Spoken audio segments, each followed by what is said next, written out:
pergi ke sekolah SMP, lalu saya buka tong-tong sampah. Tong-tong sampah, mau ngapain? Buka tong sampah itu, saya melihat, kalau sekolah-sekolah itu kan banyak tuh berkas-berkas yang dibuang, dibuang tong sampah. Itu saya ambil. Oh, diambil. Nah, soalnya di belakang berkas itu kan masih kosong. Iya. Nah, disitulah saya untuk menggambar. Nah, kayak gitu. Jadi tiap pulang sekolah ngais-ngais tempat sampah ya.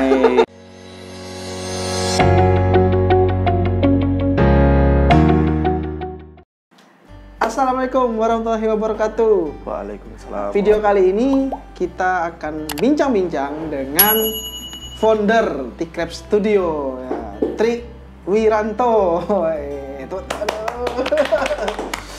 Nah, banyak kisah yang akan diceritain atau dibagiin sama founder T-Crab nih. Nah, teman-teman, T-Crab berdiri kurang lebih 1 tahun yang lalu, kemudian dan cukup fenomenal karena sudah banyak karya yang dihasilkan dari studio T-Crab dan banyak inovasi-inovasi yang mereka lakukan. Nah, tapi sebelumnya kita mau tahu dulu nih cerita di balik suksesnya T-Crab sekarang bersama foundernya. Apa kabar? Alhamdulillah, sehat ya. Nah, T-Crab, iya kan, sebenarnya apa nih yang melatar belakangi namanya T-Crab Studio? Nah, sebenarnya ada kisah di balik T-Crab nggak sih sebenarnya? Oke. Sebenarnya Assalamualaikum warahmatullahi wabarakatuh. Waalaikumsalam. Nama saya Tri Wiranto, biasa dipanggil Tri. Oke, sekarang saya akan menjelaskan T-Crab, latar belakang T-Crab. Nah, T-Crab itu sebenarnya sebuah singkatan. Oh, singkatan ya? Oke, yang dimana kepanjangannya itu adalah titik kreatif. Kenapa dari titik? Sebenarnya itu sebuah karya atau gambar atau sebuah tulisan atau apa itu berawal dari, misalnya kita megang pen, kalau kita dekatkan sama kertas itu pasti awalnya titik gitu. Dan kenapa dari titik juga? Kalau dari sebuah titik itu bisa menjadikan sebuah apapun, gambar apapun. Nah, misalnya jadi pohon kelapa, jadi binatang dan segala macam. Nah, jadi di T-Crab ini ibaratnya luas gitu, pandangannya itu luas, bisa jadi apapun, berkembang sebagai apapun, karya apapun itu tetap ada. Nah, seperti itu kalau latar belakang nama T-Crab. Jadi filosofinya sebenarnya dari sebuah titik akan berkembang menjadi banyak. Iya kan. Bebas mau apapun. Jadi ketika seorang desainer grafis atau seorang Tri misalnya mau merancang atau mau membuat sebuah gambar itu dimulai dari titik. Dari titik itu bebas. Dari titik menjadi kreativitas tanpa batas. Gitu tuh. Filosofinya keren juga nih. Tapi kalau kita cerita tentang T-Crab ya kan. Nah, ini awalnya seperti apa nih sebenarnya konsep atau motivasi untuk membuat T-Crab Studio sebenarnya? Nah, oke. Sebelumnya itu kan saya bekerja di sebuah agensi perusahaan gitu. Nah, suatu ketika saya berpikir, ketika saya bekerja di sebuah agensi, saya itu kesulitan untuk mengajak teman-teman atau orang-orang di sekitar untuk bekerja gitu. Nah, jadi saya fokuskan dan maksimalkan untuk membuat sebuah kayak studio mini gitu dari yang bergerak di bidang desain grafis. Nah, setelah itu jadi saya bisa merekrut atau mengajak teman-teman yang mempunyai skill. Nah, terutama di bidang desain maupun video editing dan segala macam. Nah, otomatis itu sebuah keputusan dari saya gitu. Oke, saya mau ngajak teman-teman. Nah, kalau misalnya saya bekerja di sebuah agensi lain, itu saya juga kesusahan gitu, harus melalui prosedur ya perusahaan tersebut. Nah, seperti itu. Nah, dari situ intinya T-Crab itu ingin mengembangkan anak-anak lah, intinya yang punya skill, yang punya kreativitas yang lain untuk mengajak bergabung di Tikrep yang bisa berkarya lebih. Berarti menjadi wadah gitu ya, menjadi tempat kumpulan anak-anak khusus desain ya awalnya.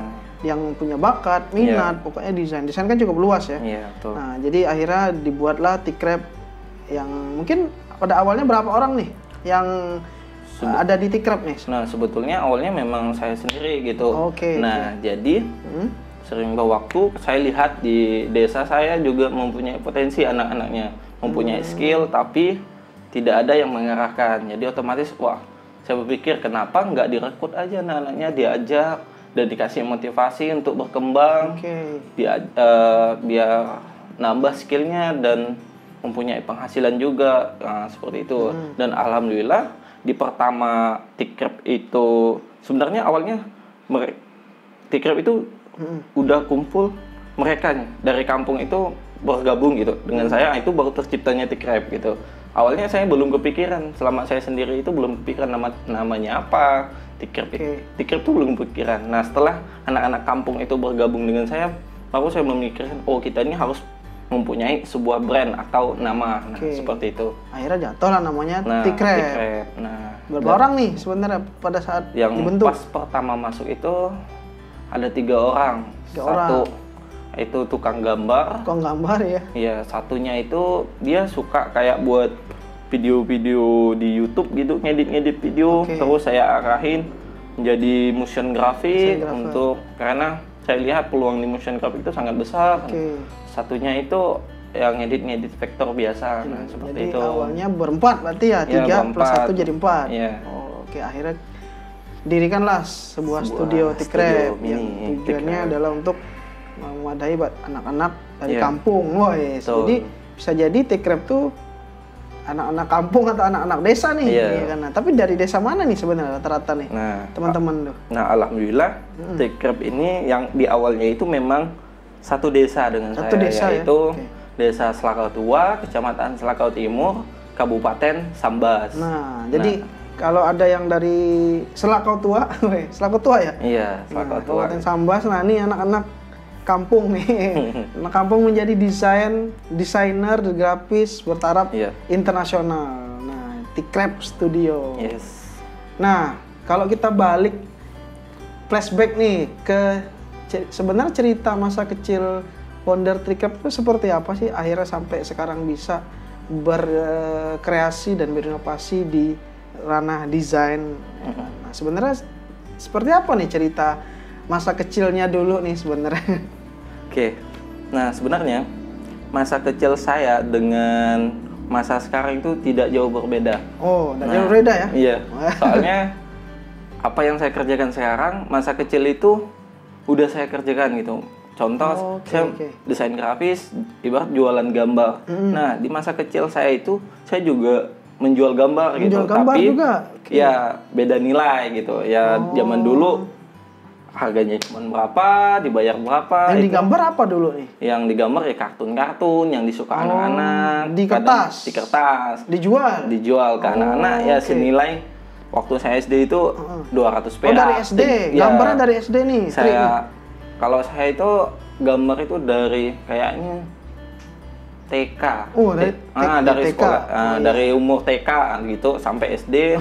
Yang dulu itu zaman saya masih kecil itu sangat susah dapatin kertas, pensil, pensil warna. Nah, nah jadi pengalamannya itu kayak gini. Saya pergi ke sekolah, di rumah saya itu dekat 300 meter dari sekolah SMP. Nah, saya itu tiap sore pergi ke sekolah SMP, lalu saya buka tong-tong sampah. Tong-tong sampah, mau ngapain? Buka tong sampah itu, saya melihat, kalau sekolah-sekolah itu kan banyak tuh berkas-berkas yang dibuang, dibuang tong sampah. Itu saya ambil. Diambil. Nah, soalnya di belakang berkas itu kan masih kosong. Nah, disitulah saya untuk menggambar. Nah, kayak gitu. Jadi tiap pulang sekolah ngais-ngais tempat sampah ya? Soalnya cari kertas, kemudian untuk digambar. Oke. Jadi sampai dulu tuh guru SMP heran gitu, kok ada anak kecil ngulung kertas gitu. Terus ditanyanya, jadi kok Dek, kamu ngapain katanya? Mau minta kertas Bu buat gambar. Ternyata di tesnya, oh silahkan gambar deh nih di kertasnya. Coba Ibu mau lihat katanya. Terus dites, gambar, dikasihnya 2.000 buat jajan. 2.000 perak. Nah, dan hari-hari berikutnya itu saya datang sekolah lagi, ternyata berkasnya itu udah nggak ada. Wah, udah nggak ada. Di tong sampah. Nah, ternyata alhamdulillah guru-guru SMP itu nggak buangnya lagi, tapi dikotakinnya, dikumpulin lalu dikasihkannya ke saya pakai kotak. Jadi alhamdulillah saya senang gitu dapat kertas gratis. Jadi di balik berkas itu saya bisa gambar. Jadi, tiap hari. Kerjaannya udah nggak nyari tong sampah lagi ya. Udah ada kemajuan, udah ada kemajuan. Itu SMP itu. Itu SMP. Nah, waktu saya SD itu ya udah saya Tri tolongin gambarin kartun ini, gambarin nanti. Itu SD atau SMP itu? Yang ngambil kertas itu SMP. Nah, yang waktu SD itu udah jualan gitu kayak 200 perak, 300 perak. Jualan gambar. Jualan gambar. Siapa yang mau minta gambarin juga dikasih. Apa tuh yang digambarin waktu zaman SD? Ya kayak Barbie, kayak kartun-kartun gitu lah. Oke. Berarti jiwa entrepreneur sudah ada dari SD ya? Kalau untuk jiwa bisnis gitu ya, mencari uang sendiri gitu ya, alhamdulillah dari SD itu udah mulai soalnya ngebantu orang tua juga, mau minta itu takut gitu kan, karena orang tua juga membutuhkan duit gitu kan. Nah jadi untuk cari uang jajan tuh ya kayak gitu, gambar saya pakai skill yang saya bisa. Kayak contoh banyak dari selain saya dulu kalau SMP itu dari desain, bukan hanya dari gambar, tapi juga jualan sayur pernah. Jualan sayur juga? Iya, nanam sayur. Terus yang paling lama itu sampai saya sekolah itu, sampai saya sekolah SMK itu pangkas rambut. Jadi berbagai profesi pernah dicoba. Udah. Jadi gali-gali tong sampah, pangkas rambut, sayur sampai pangkas rambut. Ya, habis itu pangkas rambut yang paling lama. Berapa tahun tuh jadi pangkas rambut? Itu dari kelas 3 SMP sampai kelas udah mau lulus SMK. Atau jangan-jangan rambut orang juga digambar gitu. Jadi kenapa orang digambar juga? Jadi jiwa mau cari uang sendirinya itu udah dari kecil. Dari kecil. Tapi memang jiwa menggambarnya itu memang sudah dari jiwa kecil. Seninya itu udah kayak nggak ujuk-ujuk datang pas udah gede ya. Keturunan juga sih dari kakek juga pelukis. Walaupun nggak terkenal tapi ya banyak udah karya yang ditempel-tempel di rumah orang gitu, jualan. Nah mungkin karena zaman kakek dulu gitu. Kan konsepnya kan belum digital. Mungkin kakeknya kalau udah zaman digital ya hasil karyanya juga dinikmati banyak orang. Nemu digital itu selama saya kuliah, setelah saya lulus SMK, walaupun saya SMK-nya itu jurusan TKJ, saya sekolah itu kan di kampung, jadi nggak ada laptop dan segala macam, namanya aja yang TKJ gitu kan, ngandalkan laptop yang di sekolah. Nah, saya mengenal desain dunia digital itu ya setelah kuliah saya berangkat ke Pontianak kuliah. Nah kayak itu saya mengenal, ternyata dari desain atau gambar itu bisa menghasilin uang.